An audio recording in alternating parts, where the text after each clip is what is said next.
Headliner Nation, welcome back to the Fantasy Headliners. Kyle here, continuing my countdown of the top 100 players for fantasy football here in 2020.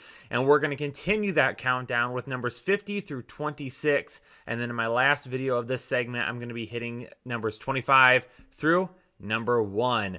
But a couple of videos ago, I promised you all we were going to give away some draft guides. Now, we ended up hitting enough likes. I'm going to give away 2 draft guides, so I want to make sure that I get a shout out to those winners right now. And the winners of the draft guide from my last video, Joshua Ramirez and Justice Steiner. Thanks so much for commenting on the video. Thanks so much for liking the video. You guys both are going to be getting a draft guide. Both of you have been around for quite a while. Josh says he's been around since 10,000 subscribers. Justice says he's been around since the 18-19 season. Both of them are going to get a free 2020 draft guide, which is going to be dropping here very, very soon. So if you don't have your draft guide yet and you didn't end up winning one on that last episode, then make sure you head over to thefantasyheadliners.com and pre-order yours today. But we need to start jumping into these rankings and breaking down the rest of these players. Just something to keep in mind. Number 1, these rankings are not set in stone. It is only June. By the time football gets here, these rankings are going to differ a little bit. And then also keep in mind, I'm putting these up against the expert consensus ranking. So on the slides, you're going to be able to see where I stack my rankings up against the ECR over on Fantasy Pros. Ladies and gentlemen, that's enough. Let's jump into it and talk about player number 50. Coming in at number 50, Leonard Fournette from the Jacksonville Jaguars. Now, he's coming in at running back 19 for me, and more than likely, a bunch of you right now are saying that is way too low. Leonard Fournette is a guy that I could see jumping up draft boards a little more as we get closer to the season. But a couple of things I want to make sure on. Number 1, is he healthy, and is the team around him healthy? That's what I want to see, number 1, first and foremost.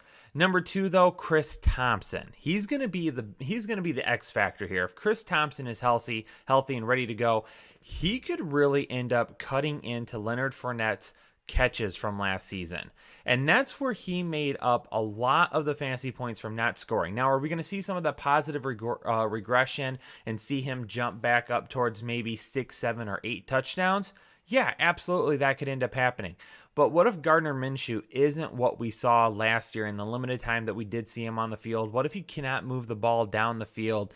I do have some concerns about that. So he is a little bit lower for me this season than what he was last year. I don't absolutely hate Fournette, though. If you can get him in like the late 3rd, early 4th round, I don't think that's bad if you can get him as your running back too. So keep an eye on him as your drafts progress. At number 49, Kyler Murray, my quarterback 6, only 1 spot lower on him. Yes, I really like Kyler Murray this season. Yes, I like the Cardinals this season. But yes, I'm also being careful with them because of that offensive line. And what are we going to see from an ability of Kyler Murray to connect with DeAndre Hopkins? They haven't really had a chance to get into any offseason workouts, any offseason programs. So are we going to have any difficulties with that? If so, then we could see that offense maybe stutter a little bit at times. We could possibly see some inconsistencies with that offense, especially if Murray is having to run around an awful lot. And he might have to do some quick dump-off passes to Kenyon Drake, which could limit some of that explosiveness and some of those big plays and upsides. But he's definitely up towards the top 5 quarterbacks, because if I put him at quarterback 6, he's going to get plenty of yards on the ground to kind of help offset that dual threat quarterback that you always like to have on your team. Number 48, Evan Engram, my tight end 4. Here it is. If you don't want to draft Evan Engram, I get it. He's got a bad injury profile since he's entered the league. He has a habit of missing some games, right? But when he's on the field, he is a big-time playmaker, okay? He is a guy that if you have him starting at tight end, he is going to put up points for you. And one thing I absolutely hate to do is to miss on a player because I was too worried about injuries, okay? That happened way back when Keenan Allen was labeled as injury-prone, and people were consistently passing over him in drafts. I kept telling you, stay with Keenan Allen. He's had some freak injuries. He's going to be just fine. Last year, people were passing on Dalvin Cook because of injuries. If you pass on him because of injuries last year, you missed out on a big season. So I don't want to necessarily miss out on players. My tight end 4 ranking for him is based on his upside, because if he's healthy for a full 16 games, there is absolutely no reason that he can't at least hit tight end 4 status. DK Metcalf coming in at number 47, my wide receiver 21. I definitely like DK Metcalf a little bit over Tyler Lockett this year, just because I think Metcalf is going to be a little bit more of a consistent producer. I am one spot higher on him at wide receiver right now than the ECR. I could see myself moving him up a little bit more, but the big thing for me is Chris Carson healthy, okay? I really love Chris Carson. This ranking right now is based on Chris Carson being healthy come week 1 of the season. If he is, then I expect to see them continue to run the ball with him, with Carlos Hyde, DJ Dallas, whatever you want to throw out there. I still expect them to run the ball an awful lot. And for me, that kind of limits the upside of DK Metcalf. But I think he's the consistent producer in that offense. And if for some reason Chris Carson is not healthy come week 1, then DK Metcalf is going to get a nice little bump for me. Number 46, Courtland Sutton. I'd love to have Courtland Sutton a lot higher than wide receiver 20. I am 4 spots lower than him, but they have added a lot of playmakers around him this offseason, including 2 wide receivers in Jerry Jeudy and KJ Hamler, but they also added Melvin Gordon as well. Probably going to see the ball spread out quite a bit. Probably not going to see the type of volume numbers we saw from Courtland Sutton. I think he can be highly efficient with his plays, but I don't see him being more than a mid to low end wide receiver 2, just because I don't think that we're going to see Drew Lock key in on Courtland Sutton and make him the number 1 benefited, without a doubt, wide receiver on that team, because he's going to be spreading the ball around. That's why I've got him a little bit lower. At number 45, I have got James Conner from the Pittsburgh Steelers, my running back 18. I am a little bit higher on him right now. I like James Conner this year. If he's healthy, I think he gives you a pretty good shot at being a consistent fantasy producer. Problem is there's a lot of running backs in that backfield right now. One of my favorite targets this offseason is Anthony McFarland.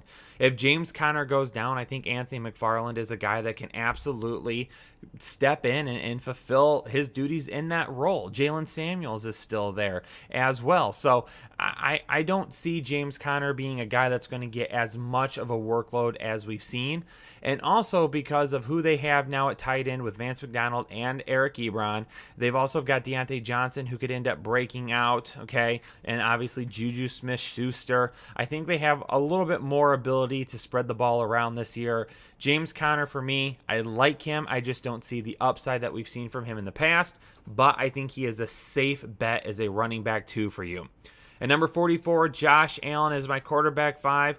He's inconsistent on the field. There's no doubt about that. Some of his issues stem from his accuracy, and you're going to see some of those inconsistencies this year. But he's got tons of weapons around him. He's got a great team that he plays on. His division is going to be substantially weaker than it has in years past. He's got all the upside in the world because of the way that he controls the ball on the ground, gets you some rushing touchdowns in the red zone. That's why he's got such a high ceiling for me. 2 spots higher than the ECR, Josh Allen at quarterback 5, number 44 overall. Number 43 overall, Calvin Ridley, a guy everybody is talking about this season. Everyone seems to love Calvin Ridley. Everyone seems to think the breakout's happening, and I'm on board with it. He is a mid to low end wide receiver 2 for me because you have Julio Jones there, and with Hayden Hurst being there as well, I'm not nearly as high on Hayden Hurst as other people, so I don't think he's going to take nearly as much away from Calvin Ridley as many people would expect, but still expect to see him targeted a little bit, and I think they get back to the run game a little bit more this year than what they did last year with Todd Gurley now. So Calvin Ridley is going to be sitting pretty as a safe low-end wide receiver 2. Number 42 overall, Aaron Jones. I talked about him in a video a couple of days ago. If you've missed it, make sure you go back and watch it, because Aaron Jones and the next guy are both people that I have on there that I think are going to be overdrafted at their current ADPs, and their ADPs could continue to rise. Do not get caught up with Aaron Jones or the next guy, because I think there are quite a few factors leaning against them this season that could really limit their upside. As you can see, they're 7 spots lower than the ECR on Aaron Jones. Nothing against Aaron Jones, because we had him as a must-have last season. Both Jake and I did. This year, we're being a lot more careful. So make sure you go check out that video to hear why Aaron Jones is a guy I'm not drafting this year, and why Adam Thielen is also a guy that I'm passing on in his current ADP as well. I've got him 3 spots lower, got him at wide receiver 18. Again, that video I just talked about, head over to it right now. Overdrafted players, not right now, after the video's done, head over to overdrafted players, so then you can get a full breakdown on both Thielen and Jones and why I'm worried about them this season. Number 40 overall, my quarterback 4, Russell Wilson from the Seattle Seahawks. I love Russell Wilson. He's just consistent, man. And people reach for him every year. It's kind of that quarterback 4, quarterback 3 type area. Sometimes quarterback 2, but it won't be this year because you'll have Jackson and Mahomes up there. But, you know, we haven't seen some of the upside that we used to see with Russell Wilson, but he's safe. He's a safe player. If you want to spend a middle round pick on a quarterback and you think that you can get some games with upside, but you just want a guy that's safe, it's Russell Wilson without a doubt. He's one of the safest players that you could pick at the quarterback position. I'm right on the bubble of ECR with him. I've got him at 0 while having him at quarterback 4. I am right consistent with the ECR right now. Cooper Kupp at number 39, my wide receiver 17. Surprised I do have him 1 spot higher than the ECR right now. I like Cooper Kupp, but Robert Woods is my volume guy, and don't worry, Robert Woods will be coming up later on. But Cooper Kupp, he'll still get some of those targets in the red zone, but will Tyler Higbee get more targets this year, being in a little bit more of an expanded role than what he has been? Gerald Everett is still there. I like Cooper Kupp. Again, though, that ceiling that we saw from him last year, I don't think we see Cooper Kupp, the Cooper Kupp that we saw at the end and the beginning of last season, and the Cooper Kupp we saw in the middle. We're going to see a guy that's in between both of those areas. So we're not going to see the high end. We're not going to see the low end. We're going to see somewhere right in the middle. Makes him a safe wide receiver too. At number 38, Devin Singletary. I'm 7 spots higher than the ECR on him. I got him at running back 16. Zach Moss does not worry me one bit. Will Zach Moss get some touchdowns? Yeah, he will. That's what his role is. He's a between the tackles guy that's gonna benefit at the goal line and some short yardage situations. But Devin Singletary is 100% going to get the most of the volume. This is a team with a really, really good defense in a weak division. They're going to be running the ball an awful lot. Devin Singletary is going to be the guy carrying the ball an awful lot. Another volume guy, David Johnson. Yeah, a lot of people are concerned about him, but we saw what Bill O'Brien did with Carlos Hyde last year. He fed him and fed him and fed him and fed him, and that is what he's going to do with David Johnson. That's why I've got him at my running back 15. I'm 4 spots higher than the ECR. He's my number 37 overall player. He is going to get the ball a lot this year because you know what? Bill O'Brien's got to feed him the ball. When you trade a guy like DeAndre Hopkins and get David Johnson in return, you better as hell be using him. So you're going to see David Johnson being used on a consistent basis this year. As long as he's healthy, he should get more than enough volume to give you good return on value. At number 36, A.J. Brown, my wide receiver 16, same spot as the ECR. I'd like to go a little bit higher with A.J. Brown. I like Ryan Tannehill. Derrick Henry is such a good running back on a run-focused team that A.J. Brown is going to get some big plays. He's going to be out there getting some big plays. But to me, I'm staying away from that running back or that wide receiver 1 status that some analysts are putting on him just because, again, it is a run-heavy team. And believe it or not, even though Corey Davis hasn't done anything yet, he's still there. And who knows? Maybe this is the season with A.J. Brown getting majority of the focus. Maybe that opens Corey Davis a little bit, and Corey Davis can do a little bit more there. And then also, don't forget about Juju Smith. Absolutely love Smith this year. Another reason why I don't think A.J. Brown is going to see some of that upside we saw at times last season. Number 35 overall, DJ Moore. God, I would like to put DJ Moore a lot higher, but I'm not sure about Teddy Bridgewater. I like Teddy Bridgewater. I don't have anything against Teddy Bridgewater, but is it going to be Teddy check down or is it going to be Teddy bomb it for the end zone? What are we going to see from Teddy Bridgewater? If it's something in between, then DJ Moore is just fine. If we're going to see Teddy check down and he's going to be looking at Christian McCaffrey, Ian Thomas, if we're going to be looking at using Curtis Samuel more often, and I think DJ Moore loses out on some of those big plays, some of those opportunities to stretch the field because you've got Robbie Anderson there who's going to do that a lot more. So I still like DJ Moore. I just don't see the wide receiver 1 upside that we saw last year. Wide receiver 15 seems like a pretty good area for me. At number 34, Chris Carson, my running back 14. Now this ranking is based on him being healthy. As we get further along in the offseason, as we get closer to week 1, if we find out he's not going to be healthy and ready to go, then absolutely he'll end up dropping.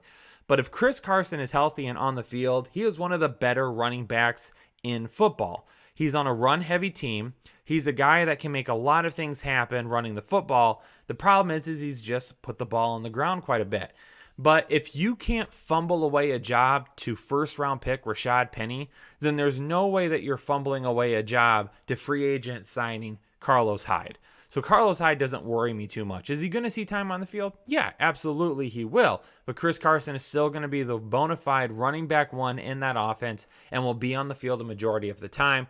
Keep an eye open because we're going to be talking about Chris Carson more this offseason. Number 33, Dak Prescott, my quarterback 3. Dak Prescott for the last 2 seasons has been in my league winners video. Now, the league winner videos that we do are based on guys that you're going to get at the best value that give you the best upside, therefore making them league winners because if you draft them, you get such great value that they're going to help your team out and they're going to be like top picks that you use late round picks on. Okay? Dak Prescott's been in that video the last 2 years. If I went back and picked out the comments that you saw that told me how stupid, moronic, idiotic, whatever word you want to come up with, I was for putting him in those videos, you're going to be able to find dozens and dozens and dozens of those. I stayed firm with it. I kept telling everyone Dak Prescott is a beast, and it's going to happen again this season. He's locked in as my quarterback 3. He's got a great offensive line. He's got a great run game. He's got plenty of weapons at wide receiver. You couldn't ask for a better situation for a quarterback.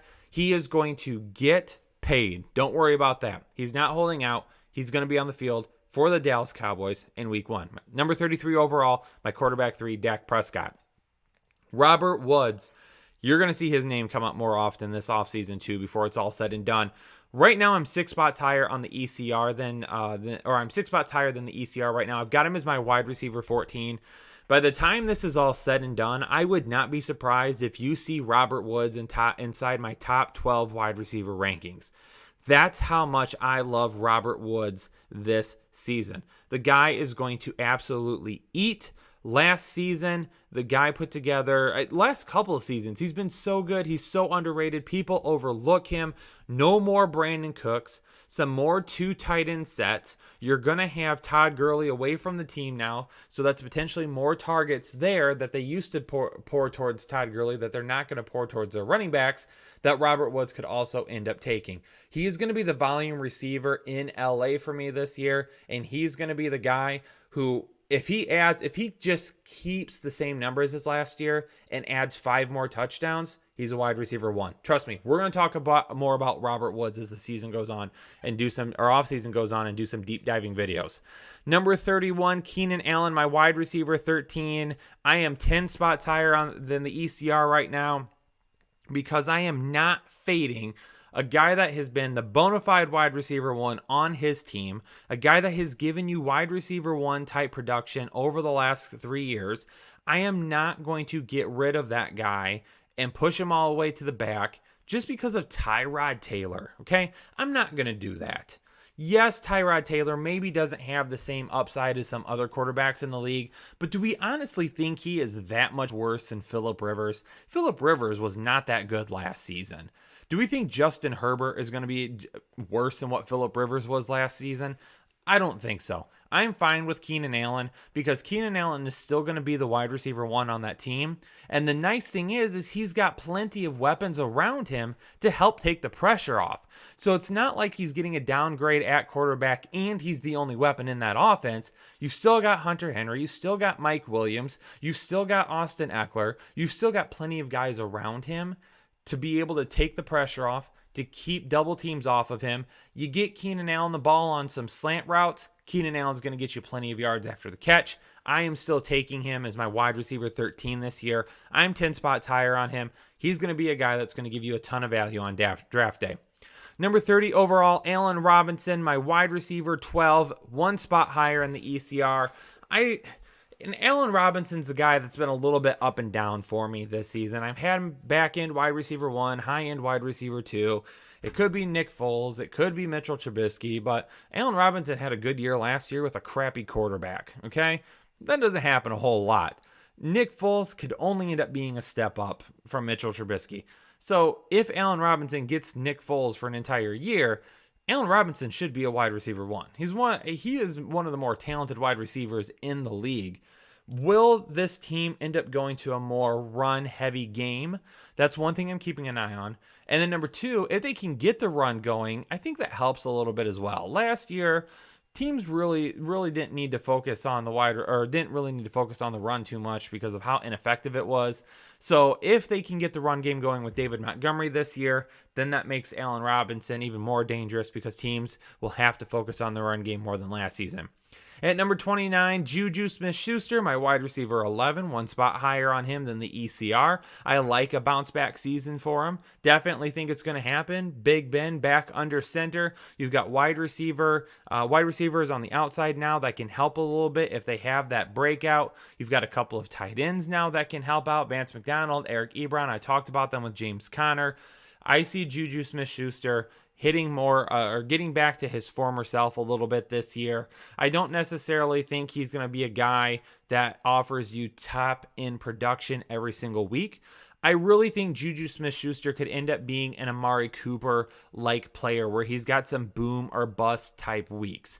That's what I kind of see because the Pittsburgh defense is so good. I could see them getting into some situations where they are running the ball a lot more often with that stable of running backs that they have and not passing it nearly as much as we saw in the past. I did a full breakdown on Juju a couple of weeks ago, so if you go back through our videos after this is done and you look for the thumbnail with Juju on it, I give you a breakdown on what we could see from him this season and why I like him. I'm just being careful not to overdraft him. So if he's your wide receiver 1, not bad, but I would much rather spend another pick or a higher pick on my wide receiver 1 and hopefully get Juju as my wide receiver 2. At number 28, Mark Andrews, my tight end 3. What else can you say? The number 1 target for Lamar Jackson. Yes, it is a run-heavy offense, but Marquise Brown, fully healthy this year. You've heard me talk about Marquise Brown on this channel already. Mark Andrews benefits from a healthy Marquise Brown. Marquise Brown pulls defenders down the field. He's a big play threat. Teams are going to be focused on the run. Marquise Brown pulling people down the field. Mark Andrews is going to be right in the middle of the field to get plenty of those nice, easy targets right in front of or behind the linebackers, and he's a beast after the catch, so he's going to pick you up some yards there as well. Number 27, my running back 13, Miles Sanders. I will tell you, this ranking was done prior to the injury on the offensive line last week. So, because of that, Miles Sanders might actually end up falling a couple of spots for me. So keep an eye on my rankings videos later in the preseason when we're doing more in-depth videos. I'm just a little bit worried now. They haven't gotten Jason Peters back. They just had another big injury on the offensive line. That could end up hurting Miles Sanders a little bit. Carson Wentz is a guy that holds onto the ball a little bit longer than other quarterbacks do. So with Miles Sanders, I'm just keeping an eye on the situation. I don't think he ends up falling below running back 15 or 16 for me, but some of that running back 1 upside I thought we might see may disappear now at this point. And to finish off the video, number 26, Michael the accountant Evans. Michael Evans. He sounds like an accountant. That's what I'm going with. But big play, Mike Evans. I'm going to put him at wide receiver 10. I know a lot of people are worried about Tom Brady. I'm not worried about it. Okay. Tom Brady, yeah, you can say the arms, not what it used to be. 100% correct. You can say he's not the quarterback he used to be. 100% correct. But he's got tons of weapons around him now. You can't judge Tom Brady based off what he did last season. He had no weapons around him. Didn't have a very effective run game. Had injuries all over the place. Lost Julian Edelman to start the... he just didn't have the type of team around him that he used to in the past. Now he gets Chris Godwin. Now he gets Mike Evans, Rob Gronkowski, O.J. Howard. Tons of weapons around him. Mike Evans could still go deep. Maybe you don't see as many deep plays as we saw, but he's still going to be a red zone threat. He's still going to be able to stretch the field a little bit, especially when you're dumping the ball off to some of these other guys. Mike Evans is going to slip behind a cornerback, and he's going to go for a 60-yard touchdown, 50-yard touchdown, 40-yard touchdown here or there. So I'm not giving up on Mike Evans yet. I'm going to put him at wide receiver 10 and my 26th overall player for the 2020 season as of right now here in June. There you have it, Headliner Nation. Only one more video to go, breaking down the top 100 players for fantasy football here in 2020. Congratulations to our draft guide winners again, and don't forget to go pre-order your draft guide as well, because it's going to be coming out very, very soon, and it's what you need to dominate your league in 2020. Make sure you hit that like button for me. Make sure you subscribe to the channel, and make sure you comment below with any questions, comments, concerns, agreements, disagreements. It doesn't matter what it is. Let me know in the comments below. Headliner Nation, appreciate you tuning in for another video. Stay safe, stay healthy. I'll catch you later. Have a good one.